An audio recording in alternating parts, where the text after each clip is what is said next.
The worst advice you can give a young person is to follow your passion. Because usually what that means is a lot of young people will conflate passion with hobbies. You were an athlete.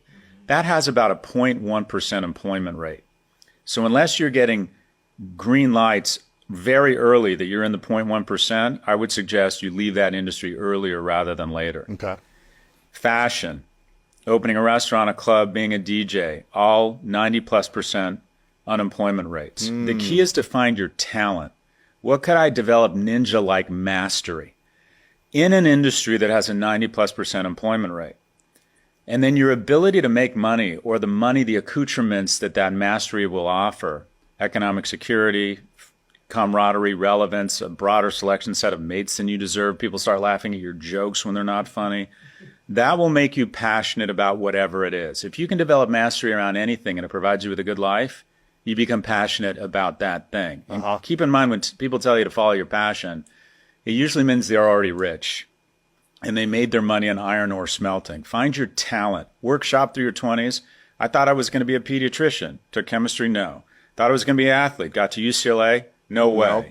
Thought I was going to be an investment banker. I was awful at it. And finally, I kept workshopping and I found something that I could be good, maybe even great at. Once you find that, the next part of the equation is what I call stoicism. It should just probably be called discipline. And that is, recognize real reward comes from things other than material items.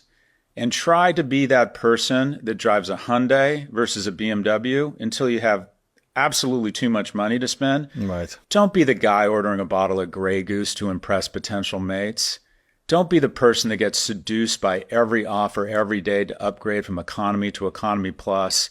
I had it this morning. Yesterday I was ordering food in New York, and right after I ordered from Joe and the Juice my tunicado, hey, would you like to add flourless chocolate cake for $12 from Balthazar Boulangerie? Yeah, I like cake. Boom, right?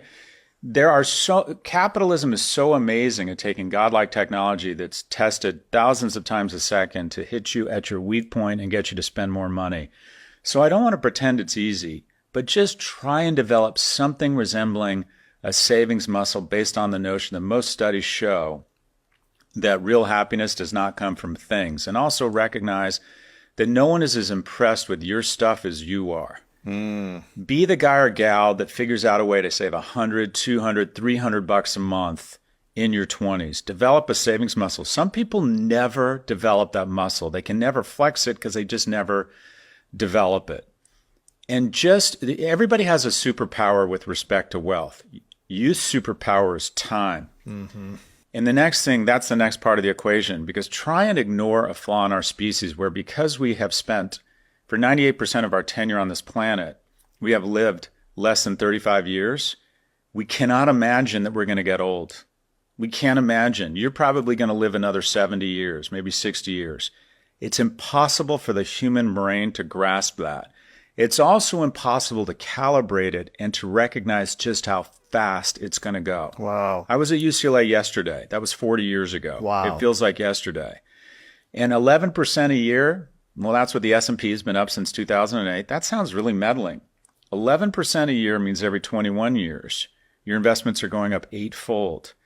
And if I could give you a magic box, and if you could figure out any way to put $10,000 in there, and you're going to get 80 back in what will feel like an instant, and ask anyone over the age of 40, it goes really fast. The question then becomes, what kind of sacrifices would you make to put that money in that box? So appreciate how fast time is going to go. And then finally, diversification. And this is where I got really hurt. Recognize that 49% of your success and your failures are not your fault. And then 51% of it is out of your control. Individual performance will always be trumped by market dynamics. I always went all in on my businesses. Always.